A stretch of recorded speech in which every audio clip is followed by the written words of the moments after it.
Shit.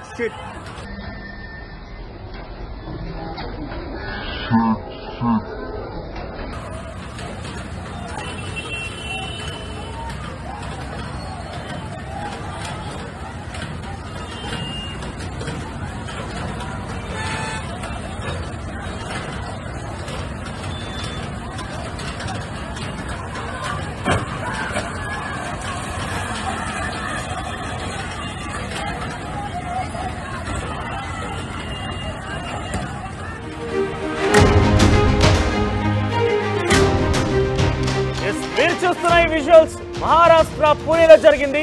ఒక దారుణం చోటు చేసుకుని చెప్పొచ్చు. అంబర్నాథ్ బద్లాపూర్ రోడ్డులో ఒక ఫ్యామిలీ వార్ జరిగింది.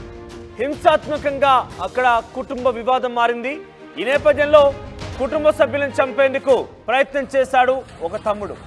వేరే కారులో వెళ్తున్నటువంటి తన అక్కలు అన్నల్ని వారి పిల్లల్ని తన కారుతో గుద్దాడు ఒక తమ్ముడు. ఆ తర్వాత అన్నని కారుతో ఢీకొట్టి కొంత దూరం వరకు కూడా ఈడ్చుకెళ్లాడు. అక్కడి నుంచి తీవ్రంగా గాయపడ్డాడు అన్న. వెంటనే ఆ తమ్ముడు కారు తిప్పుకొని మరి వచ్చి అక్కడ ఆగినటువంటి అన్న అక్కలు ప్రయాణిస్తున్న కారుని మరొకసారి ఢీకొట్టాడు. దీంతో అక్కడ వారితో పాటుగా వెనకాలే ఉన్నటువంటి మరికొంతమంది సామాన్య అమాయక ప్రజల యొక్క గాయాలు కూడా అయ్యాయి. వారి ప్రాణాలను కూడా కొంత ప్రమాదంలో నెట్టేశాడు ఆ తమ్ముడు. ఇంతకీ ఏం జరిగింది అనే విషయాలు మనకి ఇంకా కూడా తాత్కాలికంగా ఎక్కడ అసలు ఎటువంటి సమస్యలను తెలియదు. కానీ సమస్య ఏదైనా కూడా కుటుంబాన్ని, సొంత కుటుంబాన్ని హతమార్చాలనే ఒక దురుద్దేశంతో ఆ తమ్ముడు చేసినటువంటి ఈ యొక్క ఘటన సర్వత్రా సోషల్ మీడియాలో వైరల్గా మారుతున్న ఈ దృశ్యాలని కూడా. సో ప్రస్తుతం ఆయనపై అనేక విమర్శలు గుప్పిస్తున్నారు. విమర్శలే కాదు, ఆయనని శిక్షించాలంటూ కూడా డిమాండ్ చేస్తున్నారు.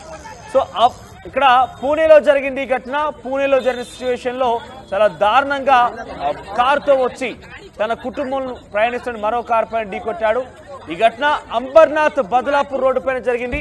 ఒకసారి మీకు ఫుల్ ఆ విజువల్స్ చూపించే ప్రయత్నం చేస్తాను. సీసీటీవీ ఫుటేజ్ లో రికార్డ్ అయిన దృశ్యాలు. సో ముందుగా అక్కడ కొంత వివాదం జరిగింది. అన్నలు అక్కలు ఒక కారులో ప్రయాణిస్తున్నారు, తమ్ముడు ఒక కారులో వచ్చారు. ముందుగానే కొంత వివాదం జరిగింది. అయితే అక్కడంతా కూడా చాలా మంది అక్కడ వెయిట్ చూస్తున్నారు. అక్కడ గొడవ గల దృశ్యాలను కూడా అందరు చూస్తున్నారు. అయితే వెంటనే ఆ తర్వాత ఆ మొదటి కారులో, ఆ వైట్ కారులో ఎవరైతే అన్నలు అక్కలు ప్రయాణిస్తున్నారో ఆ కారును వాళ్ళు తీసేందుకు ప్రయత్నం చేస్తున్న నేపథ్యంలో తమ్ముడు వెంటనే తన కారులోకి వెక్కి ఆ కారుతో చాలా బలంగా వెనకాల నుంచి వచ్చి అన్న పై ఢీకొనడం జరిగింది. అన్న కారు ఎక్కుతున్న సమయంలో ఆ కారును ఢీకొన్నాడు. ఆ తర్వాత కొంత దూరం పాటుగా ఆ కార్ ఒకసారి మీకు ఫస్ట్ నుంచి చూపించే ప్రయత్నం చేస్తా. ఆ కార్ బ్లాక్ కలర్ కార్, తమ్ముడు ప్రయాణిస్తున్నటువంటి కార్ బ్లాక్ కలర్. అక్కడ వైట్ కలర్ కనబడుతున్నటువంటి కార్ అన్న ఇతర కుటుంబ సభ్యులు కూడా ఆ కారులో ప్రయాణిస్తున్నారు. అక్కడ ఏం వివాదం జరిగింది, ఏం గొడవ జరిగిందని ప్రస్తుతం ఆయన తెలియడం లేదు. కానీ ఆ బ్లాక్ కలర్ కార్ చూస్తే ఒక్కసారిగా వైట్ కలర్ కారుని ఢీకొట్టింది. ఆ తర్వాత వెంటనే ఆ కారులో నుంచి అన్న కింద పడిపోతే అన్న అని కూడా చూడకుండా ఆ కారుతో కొంత దూరం వరకు లాక్కెళ్ళాడు. ఆ తర్వాత ఆ కారు బ్లాక్ కలర్ కారులో కొంత దూరం వరకు ఆ వ్యక్తిని లాక్కెళ్ళాడు. ఆ తర్వాత వెంటనే రివర్స్ యూటర్న్ తీసుకున్నాడు. అక్కడ ఆ వ్యక్తిని వదిలేశాడు. ఆ తర్వాత రివర్స్ వచ్చి ముందు నుంచి చాలా బలంగా ఆపోజిట్ డైరెక్షన్ ఉన్నటువంటి ఆ వైట్ కార్ని ఢీకొన్నాడు. వెనకాల నిలిచినటువంటి కొంతమంది ఇతర అమాయక సామాన్య ప్రజలు ఆ కారు వెనుక, వైట్ కార్ వెనుక నిలిచిన ప్రజలకు మొత్తం కూడా ఒకసారిగా గాయాలయ్యాయి. ప్రాణాపాయ స్థితిలో ఉన్నారు వారు కూడా. వారంతా కూడా అక్కడ జరిగేటువంటి దృశ్యాలు చూస్తున్నారు. వెనకాల నిల్చొని ఉన్నారు. కొంతమంది కాపాడేందుకు వారంతా అంటే ఆ ఘటనని అడ్డుకునేందుకు ప్రయత్నం చేస్తున్నారు. ఈ నేపథ్యంలో చాలా బలంగా ఆ బ్లాక్ కలర్ కార్ వైట్ కార్ని ఢీకొనడంతో వెనకాల నిలిచినటువంటి స్కూటీ పై నిలిచినటువంటి ఒక వ్యక్తి కింద పడిపోయాడు. ఆయన ప్రస్తుతం ప్రాణాపాయ స్థితిలో తెలుస్తోంది. మరొక ఇద్దరు భార్యాభర్తలు కూడా ఉన్నారు. వారికి కూడా చాలా తీవ్ర గాయాలయ్యాయి.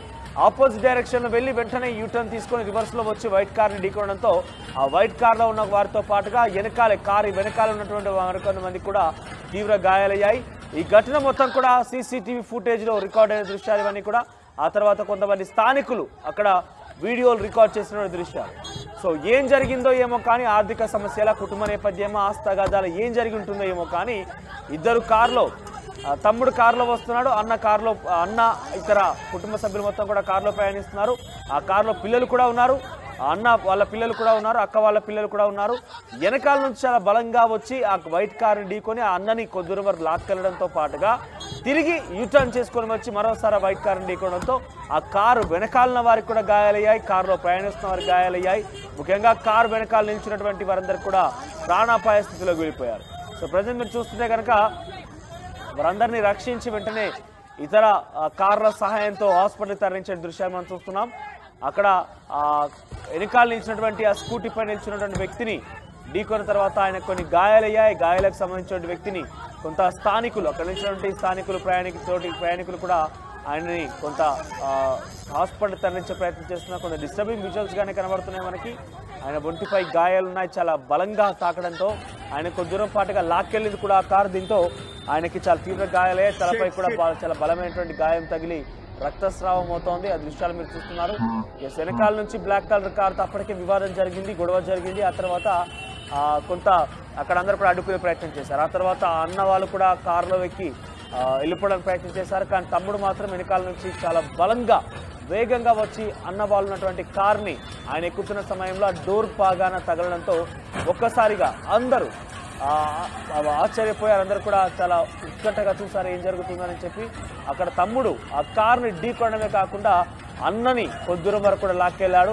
అన్నకి చాలా బలమైనటువంటి గాయాలై తలకు కూడా చాలా బలమైనటువంటి గాయం తగిలి రక్తస్రావం అయింది.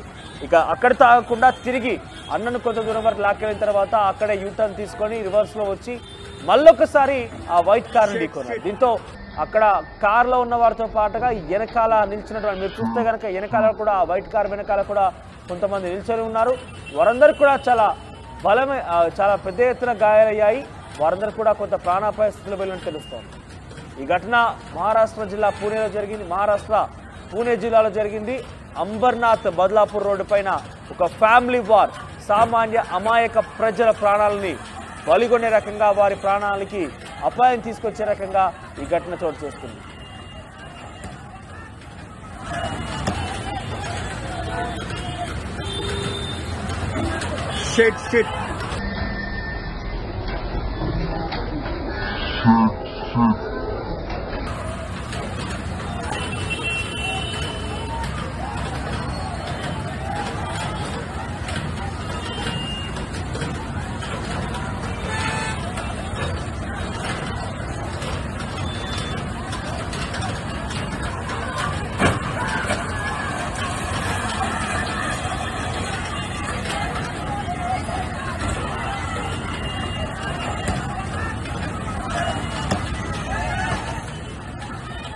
ఇక్కడ justice delayed is justice denied అన్నట్టుగా ఒక సూత్రం ఉంటుంది. ఇక్కడ కూడా మనము కోర్టులకు సంబంధించిన కేసులు మాట్లాడుతుంటాం, ముఖ్యంగా జడ్జిలు కానీ న్యాయవాదులు కానీ మాట్లాడుతుంటాం. అయితే ఇక్కడ దానికి దీనికి పోలిక ఏంటంటే ఇంత బహిరంగంగానే ఏదైనా కావచ్చు, కారణం ఏదైనా కావచ్చు, అక్కడ ఏ సిచ్యువేషన్ ఉండొచ్చు, ఆర్థిక సమస్యలే కావచ్చు, ఆస్తి తగాదాలే కావచ్చు, ఏదైనా జరిగి ఉండొచ్చు. కానీ కుటుంబాన్నే చంపాలనే ఒక దురుద్దేశం ఆ తమ్ముడిలో వచ్చి బహిరంగంగానే నడి రోడ్డు పైన అంత వందలాది మంది చూస్తుండగానే కారుతో ఢీకొని చంపాలనే ప్రయత్నం చేశారు తమ్ముడు అని అంటే ఇక్కడ లా అండ్ ఆర్డర్ కూడా కొంత తప్పిదంగా చెప్పొచ్చు. ఎందుకంటే ఏం జరుగుద్దులే, ఏం పోతుందిలే, అవసరమైతే డబ్బు ఉంటే బెయిల్ ద్వారా బయటికి రావచ్చు, లేకపోతే ఇంకేదైనా చేయవచ్చు అనే ఒక దృశ్యాలు కూడా బహుశా ఆయన మైండ్లో చాలా బలంగా ఉండి ఉంటాయి. అందుకే ఇటువంటి ఘటనకు పాల్పడడం కూడా చూస్తున్నాం. ముఖ్యంగా లా అండ్ ఆర్డర్ కూడా చాలా వరకు అంటే పోలీసుల దగ్గర కొన్ని కేసులు కూడా కాంప్రమైజ్ కావడం కావచ్చు, లేదంటే కొన్ని కొట్టివేయడం కూడా జరుగుతుంది. కాబట్టి ఆ ఒక ఉద్దేశం కూడా ఉంటుంది. సో ఇంత బహిరంగంగానే ఇంత అందరూ చూస్తుండగానే అన్ని రకాలుగా నేను బహిరంగంగా చేస్తున్నాను కూడా ఒక భయం లేకుండా ఇష్టానుసారంగా ఎంత నిర్లక్ష్యం చూడండి. అక్కడ ఢీకొని కొంత ముందుకు వెళ్ళి అన్నను అక్కడ గాయపరిచి అన్నను అక్కడ వదిలేసి కారుతో లాక్కెళ్ళిన తర్వాత వెంటనే యూటర్న్ తీసుకొని వచ్చి తిరిగి మళ్ళా కారుని ఢీకోవడం అంటే ఎంత నిర్లక్ష్యం కనబడుతుంది, తేలికపాటిగా కనబడుతుంది. అంటే శిక్ష అన్నా ఆయనకి లా అండ్ ఆర్డర్ అన్నా కూడా ఏది కూడా నమ్మకం లేదు. ఏదైనా కూడా చెల్లుతుందిలే, బయటికి వస్తానని ఒక అసమర్థత, ఒక అహంకారం అయితే కనబడుతుంది. సో ఏదేమైనా కూడా ప్రస్తుతం ఈ వీడియో నెట్టింట వైరల్ అవుతున్న నేపథ్యంలో ఆ తమ్ముడు ఎవరైతే బ్లాక్ కార్లో ప్రయాణిస్తున్న తమ్ముడు ఉన్నాడో ఆయనపై వెంటనే కఠినమైన శిక్ష వేయాలి. ఎందుకంటే అక్కడ కుటుంబీకుల నేపథ్యం ఏదైనా కావచ్చు, ఏదైనా సమస్యలు ఉండొచ్చు. కానీ కుటుంబీకులతో పాటుగా అక్కడ కొంతమంది సామాన్యులు కూడా గాయపడ్డారు. సామాన్య ప్రజలు కూడా గాయాల పాలై వారి ప్రాణం కూడా ప్రాణాపాయం జరిగినటువంటి సిచ్యువేషన్ కనబడింది కాబట్టి వెంటనే ఆయనకు శిక్ష వేయాల్సిందిగా నెటిజన్స్ మొత్తం కూడా డిమాండ్ చేస్తున్నారు. ప్రజెంట్ ఈ వీడియో సోషల్ మీడియా వ్యాప్తంగా వైరల్ అవుతోంది. మహారాష్ట్ర పూణే జిల్లాలో జరిగినటువంటి ఈ ఘటన సర్వత్రా అందరినీ కూడా ఒక్కసారిగా ఈ వీడియో చూసిన అందరూ కూడా ఆశ్చర్యం గురి చేస్తోంది. ఎంత కసిగా, ఎంత మానవ మృగంలా ప్రవర్తించి, ఇంత నిర్లక్ష్యంగా వచ్చి అంత ఎదురెదురుగా కారును ఢీకొని అన్నని తీసుకొని లాక్కెళ్ళి కొంత దూరంగా వదిలేసి సామాన్య ప్రజానికం యొక్క గాయాలకు కావచ్చు, వారి ప్రాణాపాయ పరిస్థితికి నెట్టివేయబడ్డాడు. కాబట్టి ఆయనపై సర్వత్రా కూడా అందరూ విమర్శలు గుప్పిస్తున్నారు, కోపోద్రిక్తులు అవుతున్నారు. చాలామంది కూడా ఆయనపై చాలా ఘోరాతి ఘోరంగా కామెంట్స్ పెడుతున్నారు, శిక్షించాల్సిందంటగా డిమాండ్ చేస్తున్నారు. Shit.